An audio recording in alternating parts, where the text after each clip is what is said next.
Two things I want to talk about today with the Pixel 6a. We're almost there.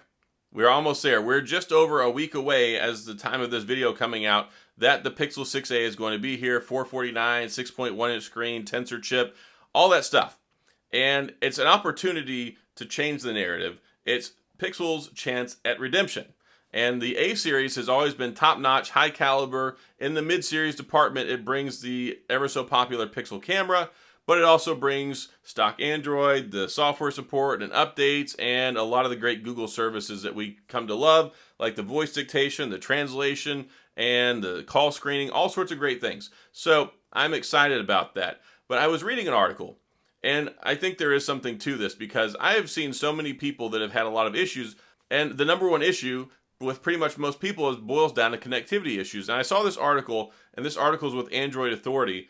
They did a poll saying, have you had connectivity problems with your Pixel 6 phone? And I think I did probably some polls about this before too. I've been reporting and talking about the Pixel problems and fixes and updates for a long time, basically since the phone launched. So their poll, over 8,700 people participated in this poll, which we need to up our numbers. I think my last poll for this was like 2,000.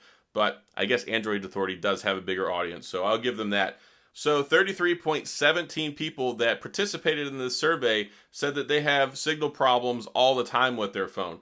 And then there was another 11% said yes, they have problems, but rarely. And then 30% said yes from time to time. So this is not just, okay, onesies and twosies and here's and there's and oftens and in-betweens. They covered this pretty well. They had a category for all the time. They had a category for some time. They had a category from every once in a while. They had a category to never. And the ones that say they never have a problem actually is 25.26%. So when you look at that big pie chart, essentially 75% of people are having issues and 30 to 50% are having serious and regular issues with the signal. Well, a lot of that has to do with the modem. The modem that Google chose to put in this phone was subpar. It was an older subpar, I believe it was a Samsung modem. Not good. It wasn't doing anyone favors years ago. They certainly aren't doing any favors for the Google Pixel 6. And this is just another thing, another straw on the camel's back when it comes to decisions that Google makes. And this is very characteristic of Google. For every good thing that they actually do, they have a good idea, they have a good piece of software, they have a good piece of hardware, there's always an inverse of that where something bad happens. Whether it's a monetary issue, whether they cheap out on a product, whether they try to do something themselves, there's just so many different things that always seem to go wrong whenever it comes to Pixel phones. This is not the first time. There are a lot of people that have like PTSD, phone traumatic stress disorder, when it comes to Pixel phones because it seems like it's always something. There's never a perfect product that is hitchless, doesn't have problems, and doesn't have some sort of major issue. Well, the biggest ones with this phone, of course, have been connectivity, Bluetooth, Wi-Fi even, Android Auto, signal issues with the battery, just using way too much battery with the standby time. There have been a lot of problems. So it doesn't surprise me that out of 8,700 people surveyed, over 33% of people are having serious connectivity issues. And I don't know, I think maybe a lot of people have just given up. Not so much they've given up and gotten rid of their phone, but when it comes to actually caring, following up, leaving comments, and going out and trying to find out what's wrong with their phone, I think a lot of people have accepted that they just live with whatever these problems are. And I should probably name the video, My Pixel Doesn't Have Problems, because, of course, there's always those people that always come in and say, my Pixel hasn't had any problems. And that's great. Totally cool. I'm super happy for you. I've experienced problems with both of mine, not on a magnitude of what other people are, but again, 8,700 people, 50% of people saying that they have pretty regular connectivity issues with their phone. So the Pixel 6a, this is their opportunity for redemption. This is their chance where new people are going to come over and adopt the phone. Largely, they've fixed a lot of the bugs and issues they were having. The Tensor chip, I think they've got most of the stuff ironed out on it to the point where the Pixel 6a launch should be pretty seamless.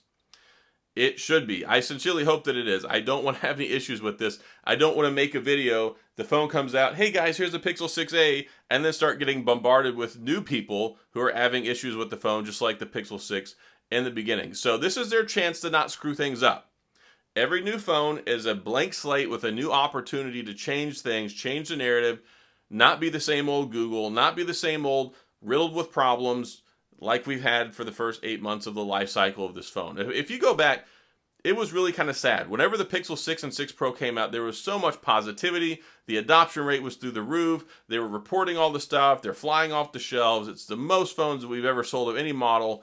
And then all that great stuff, all the good things, all the positivity, quickly the switches started turning off, and it was this, that, and the other, and then that's all she wrote. So largely at this point, basically 9 months into the life cycle of the phone, I think that it's pretty well ironed out, other than some onesies and twosies.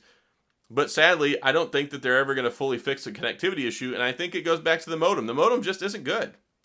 It is not, and I sincerely hope that there's a different modem for the Pixel 7 and 7 Pro coming up. I think it's the same modem for the Pixel 6a. I hope it's not. I haven't been able to investigate and look into that, but I hope that it's not. And if it is, well, hopefully they've found a way to mitigate it and change it with the software stuff. I'll have to go back and look at that. Maybe we can talk about that later, but this is their chance.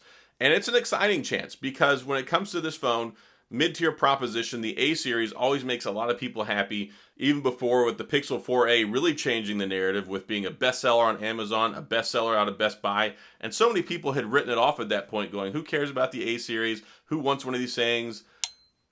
The camera was top-notch on the Pixel 4a. The performance was great. It was a nice little tight package of a phone, and a lot of people are still using it. So the 4a is definitely one of the best Pixel phones ever made.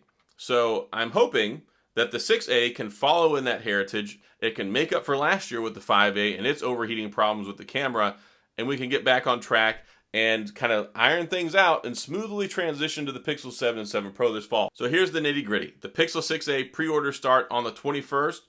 Today is the 9th, the day that you're watching this, I guess. So we've got just a little bit longer, 12 days till you're available to do this. And then on the 28th, they'll start shipping. You can pick them up in stores, $449. I don't know if they're going to have any sort of trade-in deals or any cool offers or any of that stuff. Likely not a whole lot since it's only a $400 phone, but we'll see. I think that we'll be in a better position. And I sure hope they came up with some better cases. I don't know if you guys saw what was being reported over the last couple of months with the official Google cases.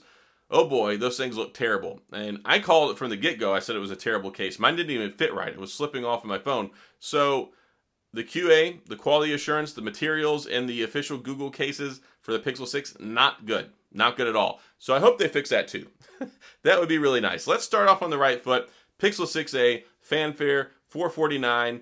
Let's get people some good phones at good prices with some good cameras. I can't wait to take pictures with it. I can't wait to test it out. I think there's going to be some excitement there in this mid-tier arena again. You have the Pixel 6a, the iPhone SE 2022, the Galaxy A53, just slightly over that. Of course, we've got the normal Pixel 6 and the S21 FE and some other phones. So I think the mid-tier is going to be really exciting, really hot going into especially this fall and holiday season. And there's some good phones at some good prices. So we'll see. Cross our fingers. Hopefully it goes according to plan. We don't have any issues. And Google, this is their opportunity for redemption with the Pixel series and their namesake, the Pixel 6 with the 6a. So what do you think? Do you think that they're going to nail it with the 6a? Do you think the 6a is going to be the best phone of the summer, one of the best phones of the year? Or do you think it'll be same old business as usual, and at some point we'll find something wrong with it, right? Hopefully not. Hopefully not. So that's all I got. If you have any questions or comments, please go down in the comment section. I'll get back with you. If you enjoyed the video, please hit the like and the subscribe button and the little notification bell if you want updates when new videos come out. And as always, thanks for being here. I appreciate you watching, and I'll see you guys next time.